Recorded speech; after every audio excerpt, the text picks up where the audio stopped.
warahmatullahi wabarakatuh. Perkenalkan, saya Sumaryanti, mahasiswa Pendidikan Biologi semester 6 Universitas Maritim Raja Ali Haji. Nah, pada kesempatan kali ini saya akan menjelaskan video pembelajaran saya dengan materi DNA rekombinan. Seiring berkembangnya ilmu pengetahuan, muncullah ilmu yang mempelajari mengenai pembentukan kombinasi materi genetik yang baru dengan cara penyisipan molekul DNA ke dalam suatu vektor, sehingga memungkinkannya untuk terintegrasi dan mengalami perbanyakan dalam suatu sel organisme lain yang berperan sebagai sel inang, yang dikenal sebagai teknologi DNA rekombinan atau bisa disebut sebagai rekayasa genetika. Teknologi ini memungkinkannya diperoleh suatu produk dengan sifat tertentu dalam waktu yang lebih cepat dan jumlah yang lebih besar daripada produksi secara konvensional serta memadukan sifat dari dua jenis organisme yang berbeda. Adapun perangkat yang digunakan dalam teknik DNA rekombinan diantaranya adalah yang pertama yaitu ada enzim retriksi untuk memotong DNA, yang kedua ada enzim ligase untuk menyambung DNA, dan ada vektor untuk menyambung dan mengklonkan gen di dalam sel hidup. Ada transpon sebagai alat untuk melakukan mutagenesis dan untuk menyisipkan penanda. Pustaka genom untuk menyiapkan gen atau fragmen DNA yang telah diklonkan. Ada enzim transkripsi balik untuk membuat DNA berdasarkan RNA. Ada pelacak DNA atau RNA untuk mendeteksi gen atau fragmen DNA yang diinginkan, atau untuk mendeteksi klon yang benar. Vektor yang sering digunakan diantaranya adalah yang pertama yaitu plasmid, yang kedua ada kosmid, dan yang ketiga ada bakteriofag. Enzim retriksi digunakan untuk memotong DNA, di mana enzim retriksi ini mengenal dan memotong DNA pada sekuen spesifik yang panjangnya 4-6 pasang basa. Enzim tersebut dikenal dengan nama enzim endonuklease retriksi. Ada beberapa teknik teknologi DNA rekombinan. Nah, yang pertama yaitu ada teknik untuk mengisolasi DNA, di mana isolasi DNA yang diawali dengan melakukan perusakan serta penghilangan dinding sel. Dalam proses ini dapat dilakukan secara mekanis ataupun dengan cara enzimatis. Setelah perusakan sel telah dilakukan, langkah selanjutnya adalah pelisisan sel. Hal ini dapat dilakukan dengan menggunakan baper non-osmotik serta deterjen yang kuat seperti Triton X100 atau dengan sodium. Nah, remukan sel yang diakibatkan oleh lisisnya sel dibuang dengan melakukan sentrifugasi, sehingga bisa dibedakan antara bagian yang rusak serta organel target, yang pada akhirnya didapatkan DNA yang nantinya dilakukan pemurnian dengan penambahan amonium asetat dan alkohol. Adapun teknik yang kedua yaitu adalah teknik untuk memotong DNA. Nah, di mana pemotongan DNA dengan menggunakan enzim retriksi endonuklease. Nah, pemutusan ini dilakukan di dalam strain tertentu yang bertujuan untuk mencegah agar tidak merusak DNA.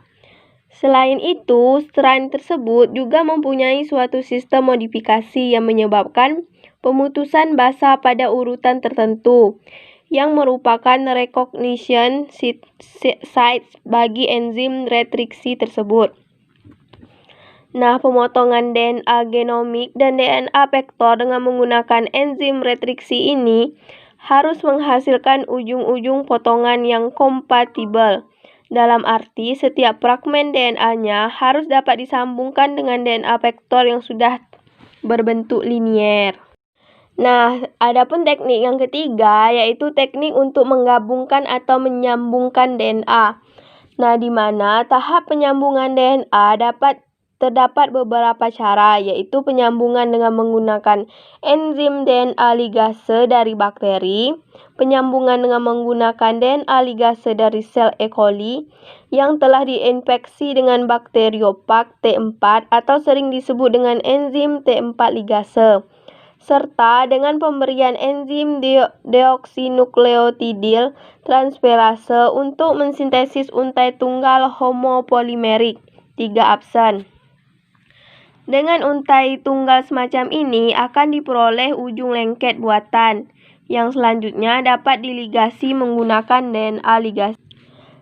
Nah, teknik yang selanjutnya, teknik yang keempat, yaitu teknik untuk memasukkan DNA rekombinan ke dalam sel hidup.